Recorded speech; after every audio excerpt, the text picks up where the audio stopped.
What school won't tell you. Lesson 3. Hi guys! By now you know about Billy Edward Albert Meyer, the Swiss man who entertains contacts with extraterrestrial human beings from the Plejaren. The Plejarens reside on a planet not unlike Earth called Era. Era is located in a dimension that is slightly off into the future by a fraction of a second.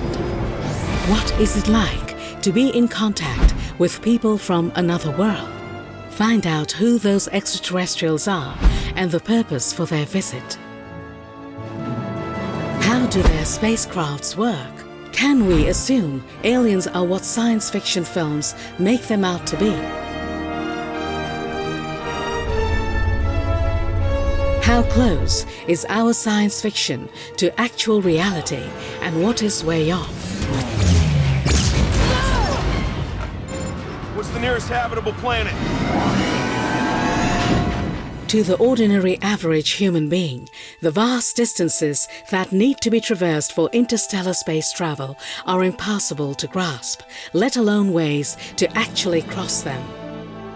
The concept overburdens people's imagination and simply exceeds the limits of their vision. To boldly go where no one has gone before.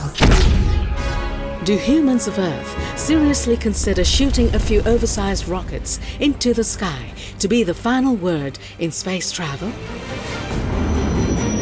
Traveling through hyperspace ain't like dusting crops, boy. Ideas fueled the progress of so many science fiction novelists and filmmakers who gave some serious thought to just how such a propulsion system might actually work. Leaving exospace. 3, 2, 1, exit. The Plejarens are able to jump with their ships from regular space into a so-called hyperspace. However, the reality of it differs from popular movies such as Star Wars or Star Trek.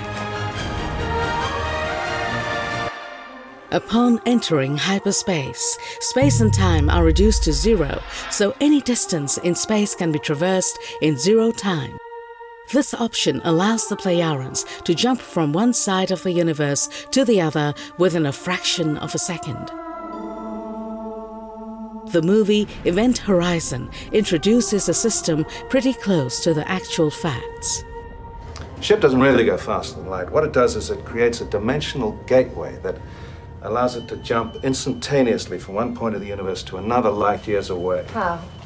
Imagine for a minute that this piece of paper, attractive piece of paper, represents space-time, and you want to get from point A here to point B there. Now, what's the shortest distance between 2 points? A straight line.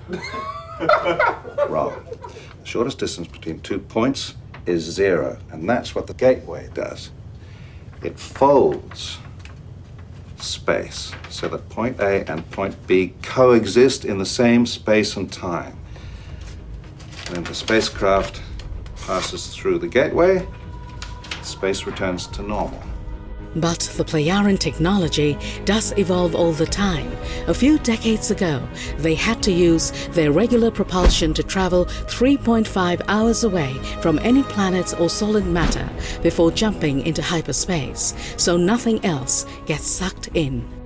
By now, they have not only eliminated that problem, but now they have constructed a device that allows them to open portals to remote destinations that can now be bridged with a single step. These portals are very similar to those shown in the movie Avengers Endgame.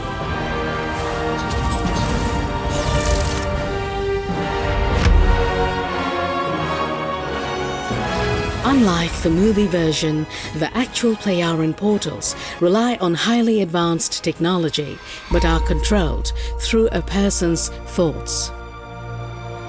The Plejaren's ability to manipulate space and time doesn't merely open up interstellar space travel, it also allows them to travel through time. Unfortunately, the topic of time travel is so incredibly complex that it would warrant its own dedicated video. Let it just be said that it is not possible to change the past, like we've seen in movies like First Contact. That's what they came here to do, stop First Contact. One can also spend very limited time in a different time period. Mr. Data, laying a course for the 24th century. I suspect our future is there waiting for us. Course laid in, sir. Make it so.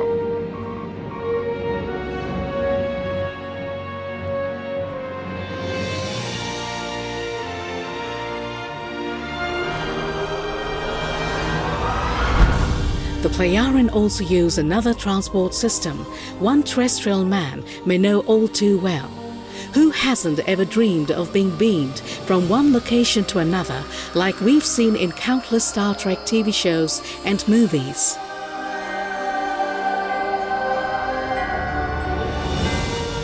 The Plejaren use this exact system to transport people, only their way of beaming is a lot faster than the process we know from Star Trek.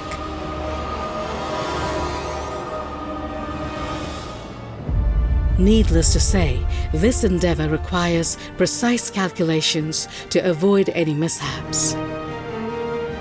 Billy once played with a transporter mere seconds before he was beamed from the ship back to the Earth and found himself atop a pine tree he managed to grab onto in the last second. You have probably wondered why the Plejarens have never shown themselves in public and only contact Billy away from public scrutiny. To answer this, we first need to find out what it actually means to be in contact with beings from another world. While older science fiction films used to depict extraterrestrials somewhat reasonably, My mission here is not to solve your petty squabbles. It concerns the existence of every last creature on Earth. filmmakers came up with some creative creatures over the last few decades. The so-called aliens have been reduced to creatures intent on invading Earth, hunting humans, slimy horror monsters, or drop-dead gorgeous girls eager to procreate. What is it? Should I leave a message? Yeah.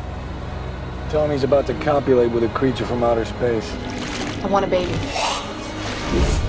Even though the universe is filled with all kinds of life forms of various disposition, Billy never actually encountered any monsters as seen in movies during his big voyage through the universe and beyond. So we don't have to live in fear of visitors, for our solar system is actually very, very remote.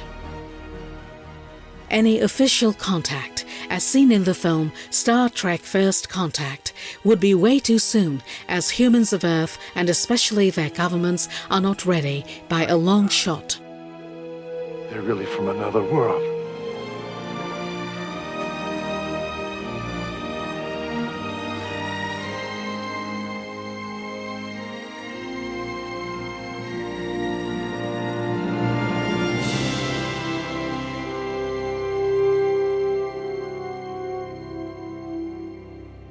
Live long and prosper. They would try to steal the friendly extraterrestrials' technology and spread their barbaric ways throughout the universe. Endless conquests, pathological surveillance, and discourse throughout the entire universe would ensue. The same sad state of affairs we have on this planet. The Plejaren lady, Semiazi, addressed that very issue during the Third Contact on February 8, 1975, very clearly. Without exception, all governments on Earth are staffed by human beings who have the characteristic of addiction to might and profit. Under the guise of peace and friendship, they would only want to seize our beam ships to be able to exercise absolute Gewalt rule over the Earth with them. But they would also try to conquer the outer space because they know no bounds. However, they are not even able to on the Earth create peace and friendship between the countries, not even among the human beings in their own country. How then should they be able to have such means of might at their disposal, such as our beam ships and their multifaceted facilities represented? There is no interest in showing ourselves to the general public. Their consciousness is still short and small and confined in religious enslavement. On the one hand, the Earth humans would worship us as gods in their short reflection, as they did already in earlier times, and on the other hand, there would be many among them who, as criminals and greedy for might ones, would seize our beamships. But there are also those who are not to be forgotten, and there are countless, millions of them who would fall into complete hysteria and fall ill in consciousness. For these reasons, it is advisable for the time being to maintain contact only with individual Earth humans and to via them, slowly, let the knowledge of our existence and tasks become known and to prepare them for what is to come. We are no wardens or guardians of the Earth humans. We only feel obliged to them because our originators were their ancestors before they fled from the Earth as a result of self-inflicted catastrophes of some might-greedy ones and escaped to the Pleiades. If extraterrestrials choose to entertain contact with humans of Earth, they do so with single individuals only, like they do with Billy. That means a lot of hard work and laborious tasks need to be fulfilled. The Plejarians don't come here for a nice coffee chat. Their mission is to help us in a discreet, indirect way, which they can do because of their shared history with Earth and our predecessors. As a society that is some 30 million years higher evolved than we, they are subject to strict directives not to interfere with a primitive culture such as our own. We may have heard of such rules in movies like Star Trek Into Darkness. James T. Kirk is confronted with the choice of saving Spock but risking to reveal the Enterprise to a local indigenous tribe in the process. Utilized in a rescue effort, it would be revealed to the indigenous species. Spock, nobody knows the rules better than you, but there has got to be an exception. None. Such action violates the Prime Directive. Shut up, Spock. We're trying to save you, damn it. Doctor, the needs of the many outweigh the needs of the few. Spock, we're talking about your life! The rule cannot be broken.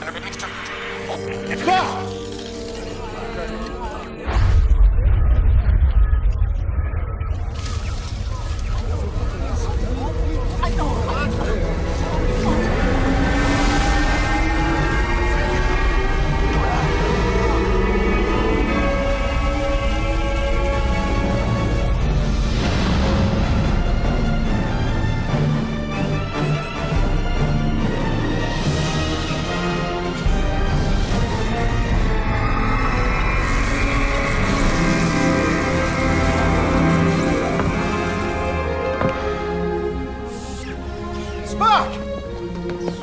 You all right? Captain, you let them see our ship. He's fine. You violated the Prime Directive. Oh, come on, Spock. They saw us. Big deal. Breaking such a prime directive in light of the negative consequences for the indigenous people would be unthinkable for the Plejarians, for they strictly abide by their rules.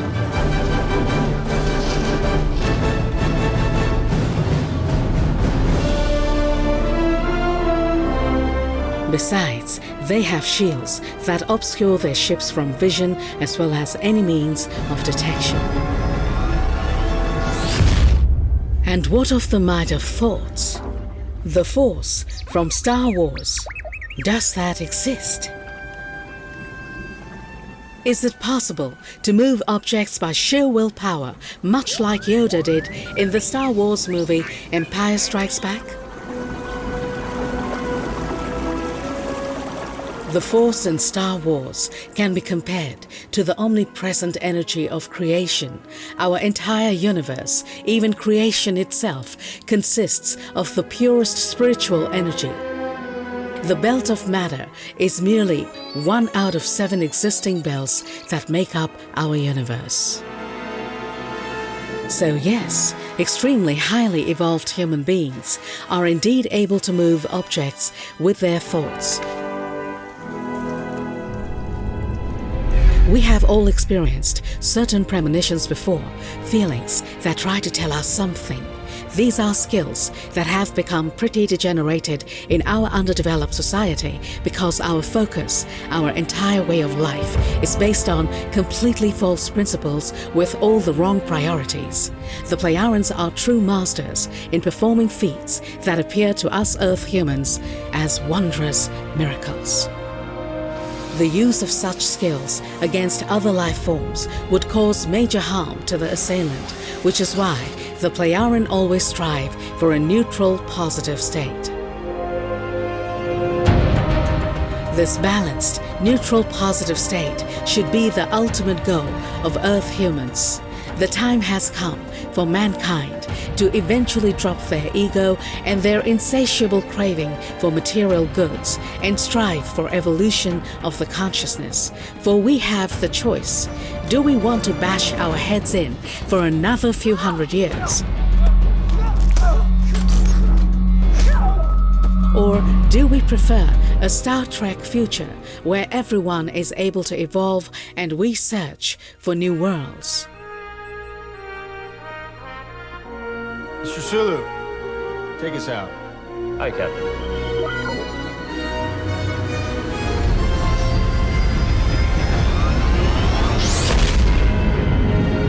So you see, there's an astonishing amount of similarities between sci-fi pop culture and the abilities of actual extraterrestrials. But it does go to show that we Earth humans have a long way to go yet before even remotely closing in on their development. Find additional information in the description below. Subscribe to our channel, hit the bell for notifications, like, comment, you know the drill. See you soon when we once again reveal what school won't tell you.